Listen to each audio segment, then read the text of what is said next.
விஜய் கட்சி ஒரு 5 சின்னங்களை அவங்க பரிந்துரைத்த மாதிரி நார்மலா 10 சின்னங்கள் பரிந்துரைக்கலாம். ஆனா 5 சின்னங்கள் தான் இவங்க பரிந்துரைத்திருக்காங்க. அதுல முதல் இடத்துல இருக்கிறது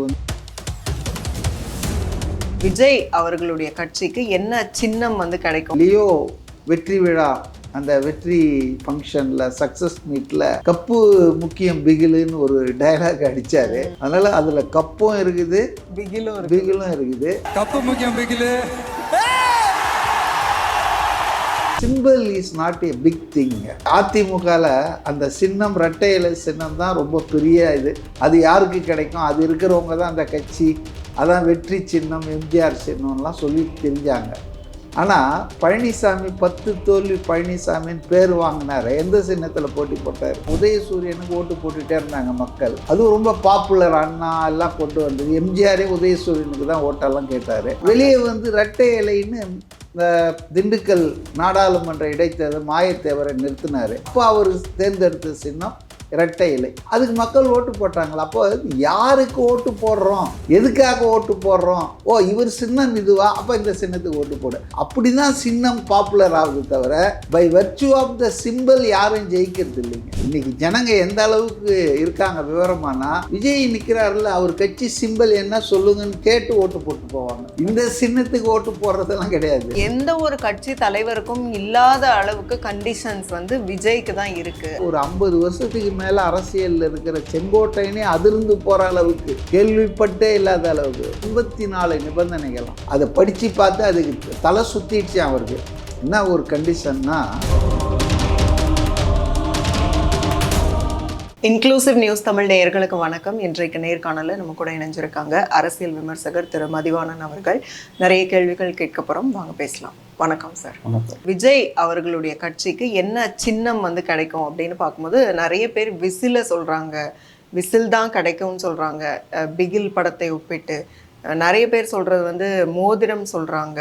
ஸோ என்ன கிடைக்கும், கிடைப்பதற்கான ஆப்பர்ச்சுனிட்டி எந்த சின்னத்துக்கு அதிகமாக இருக்கு? இது நாம் யாருமே தீர்மானிக்கிற நிலையில் இல்லைங்க. எல்லாமே வதந்திகள் தான். பட் ஒரு நாளிதழில் நேற்று தான் நினைக்கிறேன், மோதிரம் தான் சொல்லி போட்டாங்க ஒரு பிரபல தமிழ் நாளிதழில். அது அவங்க போட்டதுக்கு தேர்தல் ஆணைய செய்திகள் அப்படின்ற மாதிரி தான் ஒரு செய்தி கசிந்ததாக சொன்னாங்க. அதாவது நார்மலாக டிசம்பர் லாஸ்ட் வீக்கில் அனௌன்ஸ் பண்ணிவிடுவாங்க. அதாவது இதுவரையில் போட்டியிடாத புது கட்சிகளுக்கு சின்னங்கள், பழைய கட்சிகளுக்கு சின்னங்கள் ஏற்கனவே இருக்குது. அதனால் விஜய் கட்சியும் ஒரு 5 சின்னங்களை அவங்க பரிந்துரைத்த மாதிரி நார்மலாக 10 சின்னங்கள் பரிந்துரைக்கலாம். ஆனால் 5 சின்னங்கள் தான் இவங்க பரிந்துரைத்திருக்காங்க. அதில் முதல் இடத்துல இருக்கிறது ஆட்டோ சின்னம், 2வது இடத்துல இருக்கிறது கோப்பை, 3வது இடத்துல மோதிரம், 4வது இடத்துல கிரிக்கெட் பேட், 5வது இடத்துல தான் நீங்கள் சொல்கிற அந்த பிகில் விசில் அப்படின்னு சொல்லி சொன்னாங்க. பட் அதில் ஆட்டோ சின்னம் வேறு மாநிலத்தில் வேற ஒரு கட்சிக்கு அதை கொடுத்துட்டதால அது கிடைக்கல. 3வது இடத்துல இருக்கிற மோதிரம் தான் தாவேக்காவுக்கு கிடைக்க போகுது அப்படின்ற மாதிரி செய்தி வெளியிட்டிருந்தாங்க. பட் இதை நம்ம கன்ஃபார்ம் பண்ண முடியாதுங்க. ஈவன் தாவேக்கா கட்சியில் இருக்கிறவங்களே கூட கன்ஃபார்ம் பண்ண முடியாதுங்க. Unless or otherwise election commission officially allot them, issue an order. ரிட்டனில் ஆர்டர் போடுற வரைக்கும் எதுவும் அவசரப்பட்டு சொல்ல முடியாது. அதனால் இப்போதைக்கு எல்லாமே கசிந்த செய்தி, ஏஷியங்கள், விருப்பங்கள், விளைவுகள் தான். ஆனால் அவர் ஒன்று சொன்னார், அதாவது லியோ வெற்றி விழா அந்த வெற்றி ஃபங்க்ஷனில் சக்ஸஸ் மீட்டில் கப்பு முக்கியம் பிகிலுன்னு ஒரு டயலாக் அடித்தார். அப்போ அவர் அரசியல் கட்சிக்கு வந்த புதுசுன்னு நினைக்கிறேன். வந்துட்டாரா வரப்போகிறாருன்ற சூழலில் அது நடந்ததா தெரியல. லியோ சக்ஸஸ் மீட்டு அப்போ இந்த டயலாக் அடித்தார். அதனால் அதில் கப்பும் இருக்குது பிகிலும் இருக்குது. அது ரெண்டுமே கிடைக்குமான்னு எனக்கு தெரியல. பட் மோதிரம் தான் கிடைக்கும் அப்படின்ற மாதிரி தான் பரவலாக செய்திகள் கசிந்து வருது. கப் அப்படிங்கும் போதுமே அது வந்து ஒரு வெற்றி கோப்பை அப்படின்னு எடுத்துக்கலாம். அதே போல அந்த விசில் பிகில் அப்படிங்கிறதுமே வந்து அவர் நிறைய ரசிகர்களை வச்சிருக்கிறதுனால விசில் போடுங்க அப்படின்னு தோனிக்கெல்லாம் சொல்ற மாதிரி விசில் கிடைக்கலாம் அப்படிங்கிறதுக்கான அந்த வாய்ப்புகள் கூட இருக்குல்ல. அப்படி பார்க்கும்போது அவங்க என்ன கொடுக்குறாங்களோ அதை தான் நம்ம வாங்கிக்கணும். தேர்தல் ஆணையம் அதாவது வந்து அதை வச்சு கொடுக்க மாட்டாங்க. தேர்தல் ஆணையர்கள் வந்து நீங்கள் ஒரு 5 காமன் சிம்பலை 5ஓ 10ஓ கொடுங்க உங்கள் விருப்பத்தை, அதுக்குள்ள ஒரு சின்னத்தை தேர்ந்தெடுக்கிற அதிகாரம், ஒதுக்கும் அதிகாரம் தேர்தல் ஆணையத்துக்கு தான் இருக்கு. இல்ல சில விஷயங்களை வச்சு ஓகே இதுக்கு இது கொடுக்கலாம் அப்படி இவர் விரும்பலாங்க. ஆனா தேர்தல் ஆணையம் அப்படி நினைக்கணுன்ற அவசியம் இல்லைல்ல. அவங்களுக்கு ஆமாம், அவங்களுக்கு ஃப்ரீ சிம்பிள்ல இவங்க கேட்கறதுல ஒன்று கொடுப்பாங்க. ஓகே, அதாவது 10 கேட்டாலும் அதில் ஒன்று கொடுப்பாங்க, 5 கேட்டிருக்காங்க இவங்க அதில் ஒன்று கொடுப்பாங்க. நான் இப்போ நீங்கள் அவ்வளோ மெனக்கெடுறதால சொல்கிறேன், symbol is not a big thing. இப்போ அதிமுகவில் அந்த சின்னம் இரட்டை இலை சின்னம் தான் ரொம்ப பெரிய இது.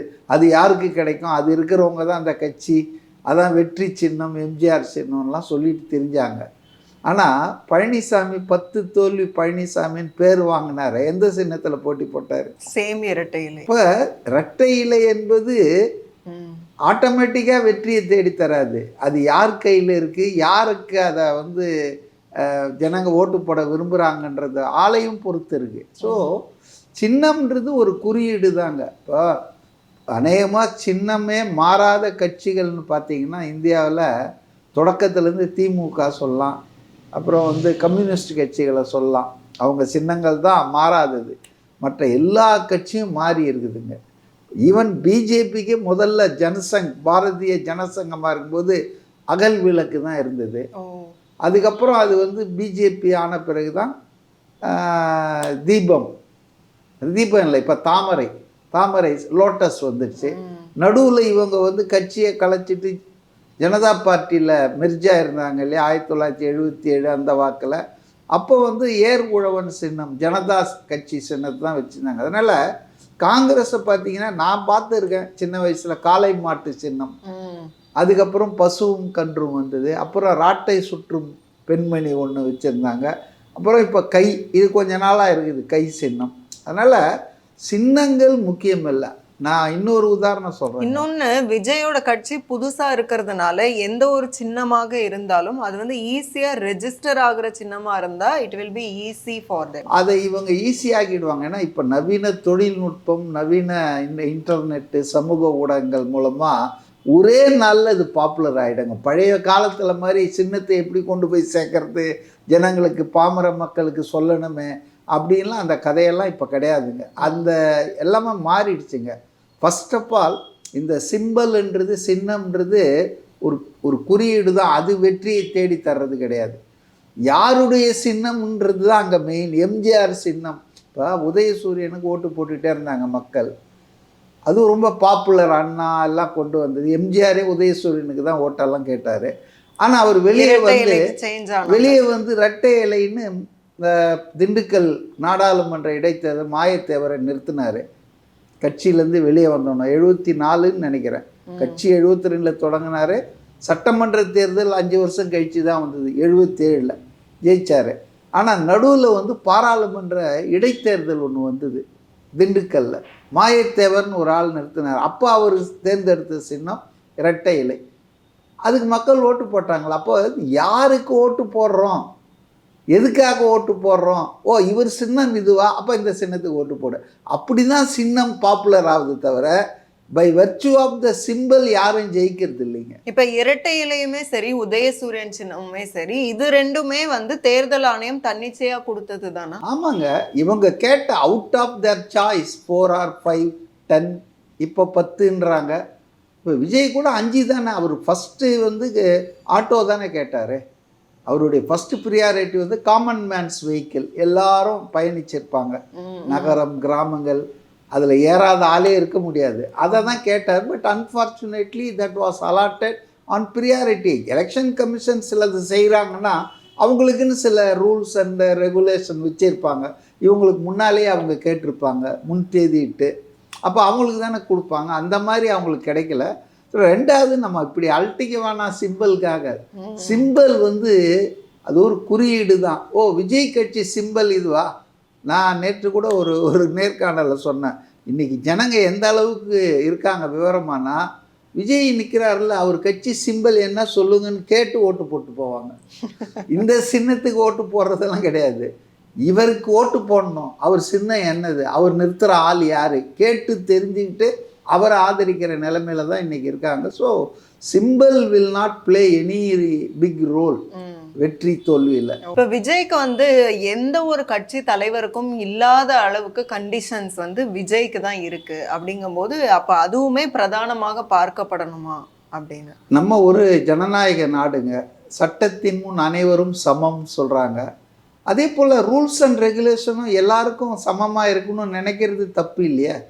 ஆனால் தாவேக்காக்கு மட்டும் அவங்க வந்து போலீஸ் வந்து கெடுபிடி பண்ணுறாங்க, பார்ட்டிசனாக நடந்துக்கிறாங்க, பாரபட்சம் காட்டுறாங்கன்றது இன்றைக்கி ரொம்ப மக்களுக்கே தெரியுதுங்க. ஏன்னா இவ்வளோ படுத்துகிறாங்களேன்னு. இப்போ உதாரணத்துக்கு 16ஆம் தேதி ஈரோட்டில் ஒரு பரப்புரை கூட்டம் ஃபஸ்ட்டு பிளான் பண்ணாங்க. அந்த கரூருக்கு அப்புறம் முதல்ல பிளான் பண்ணது சேலம்ங்க.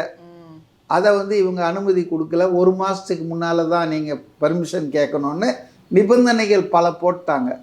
சரி, அவங்க அதை கைவிட்டுட்டு பாண்டிச்சேரிக்கு போயிட்டு வந்துட்டாங்க. ஷார்ட் டூர் ட்ரிப் அடிச்சுட்டு வந்துட்டாங்க. இப்போ தமிழ்நாட்டில் அதே கரூர் எந்த பகுதியோ கொங்கு மண்டலத்தில் திருப்பி ஈரோட்டில் போடுறாங்க. இப்போ அவங்க போடும்போது என்ன சொல்கிறாங்கன்னா 200 ஏக்கர் இருக்கணும், 75,000 பேர் கலந்துக்குவாங்கன்னு சொல்கிறாங்க. 200 ஏக்கர் இருக்கணும், பார்க்கிங்க்கு ஒரு 100 ஏக்கர் இருக்கணும்னா இப்படி நிபந்தனைகள்லாம் போடுறது வந்து அந்த கட்சிக்கு வந்து 300 ஏக்கரை எங்கே ஒரே இடத்துல தேட முடியுங்க காலியாக இருக்கிறது? இது மற்ற கட்சிகளுக்கெல்லாம் போடப்படுகிறதானா? இல்லை. இப்போ லேட்டஸ்ட்டாக ஒரு உதாரணம் சொல்கிறேன் பாருங்கள். இப்போ இடத்த மாற்றிட்டாங்க, 75,000 25,000 குறைச்சிட்டாங்க. Because of the difficulty in finding the such a vast area. Empty land பார்க்கணும் இல்லைங்களா? அப்போ அந்த அடிப்படையில் இப்போ 25,000 ஈரோடு அந்த டோல்கேட் பக்கத்தில் ஒரு இடம் சொல்லியிருக்காங்க. 18 டேட்டை மாற்றிட்டாங்க. இப்போ அதில் நிபந்தனைகள் பார்த்திங்கன்னா ஒரு 50 வருஷத்துக்கு மேலே அரசியலில் இருக்கிற செங்கோட்டையனே அதிர்ந்து போகிற அளவுக்கு, கேள்விப்பட்டே இல்லாத அளவுக்கு ஒரு உதாரணம் 84 நிபந்தனைகள்ன்றாங்க, கேள்விகள்ன்றாங்க, வாட் எவர் இட் பி. ஆனால் அதை நீங்கள் பதில் சொல்லி அதுக்கு விளக்கம் கொடுத்தா தானே உங்களுக்கு இப்போ அனுமதி கொடுப்பாங்க. அதுக்கே ஒரு டைம் எடுக்கும். அதில் ஒன்று அதுக்காக தான் 2 நாள் தள்ளி வச்சார் அவர். அதை படித்து பார்த்து அதுக்கு தலை சுற்றிடுச்சு அவருக்கு. என்ன ஒரு கண்டிஷன்னா, 25,000 பேர் வராங்கன்னு சொல்லியிருக்கீங்க, அந்த 25,000 பேர் நேம் லிஸ்ட்டு கொடுங்க எங்களுக்கு, யார் யார் அவங்களுடைய அடையாள அட்டை கொடுங்க அப்படின்னு கேட்டிருக்காங்க. இதுவரையில் தமிழ்நாட்டில் எந்த அரசியல் கட்சிக்கும் இப்படிலாம் எந்த கோர்ட்டும் இப்படி கேட்கணும்னு சொல்ல. எஸ்ஓபி படி நாங்கள் கேட்குறோன்னா கூட எஸ்ஓபின்னு ஃபைனலைஸ் ஆகலை. ஹைகோர்ட்டில் ஜட்ஜ்மெண்ட் ரிசர்வ் ஆகிருக்கு. இப்போ லைக்வைஸ் பாண்டிச்சேரியில் ரொம்ப அழகாக தான் பண்ணாங்க. 5,000 பேருக்கு வந்து டோக்கன்ஸ் கொடுத்து உள்ளே கொண்டு வந்து பாதுகாப்பாக தான். அதனால தான் பாண்டிச்சேரி போலீஸுக்கு வந்து despite it is being headed by a BJP minister Namachivayam, அந்த போலீஸுக்கு வந்து பாராட்டினார் விஜய் ஓப்பனாக. அதாவது எதிர்கட்சியாக இருந்தால் கூட பாரபட்சம் இல்லாமல் நல்ல ஏற்பாடு பண்ணாங்க, நல்லா ஒழுங்கு பண்ணி கொடுத்தாங்க, பாதுகாப்பு ஏற்பாடு நல்லா இருந்ததுன்னு பாராட்டினார். இவங்கள பார்த்து தமிழ்நாடு போலீஸ் கற்றுக்கணுன்னெலாம் சொன்னார் இல்லையா? So Pondicherry police did A wonderful job, அதில் ஒன்றும் சந்தேகம் இல்லை. இப்போ நான் என்ன சொல்கிறேன்னா, தமிழ்நாட்டில் வந்து வேறு எந்த அரசியல் கட்சிக்கும் போடாத நிபந்தனைகள், கண்டிஷன்ஸ் ஏன் இந்த கட்சிக்கு மட்டும் போடுது தமிழ்நாடு காவல்துறை? அதுவும் சேலத்தில் இருக்கிற காவல்துறை ஒன்று போடுது. இப்போ அதை 30 நாளைக்கு முன்னால் நீங்கள் அப்ளை பண்ணணுன்னு சொல்லி தான் அந்த நிகழ்ச்சி ரத்து பண்ணாங்க. இப்போ ஈரோட்டில் இருக்கிற காவல்துறை அதை போடல. அவங்க லிஸ்ட் ஆஃப் த பார்ட்டிசிபென்ட்ஸ் யாரெல்லாம் 25,000 பேரை கூடுறான்னு கேட்குறாங்க. அப்போ தாவேக்கா வந்து மாவட்டத்துக்கு மாவட்டம் நிபந்தனைகள் மாற மாற அது அவங்களுக்கு ஹெக்டிக் ஆகும், தலைவலியாக இருக்குங்க. அதாவது ஒரே நோக்கம்தான், ஆளுங்கட்சி என்ன சொல்லுதோ அதுபடி தானுங்க போலீஸ் ஆடும்.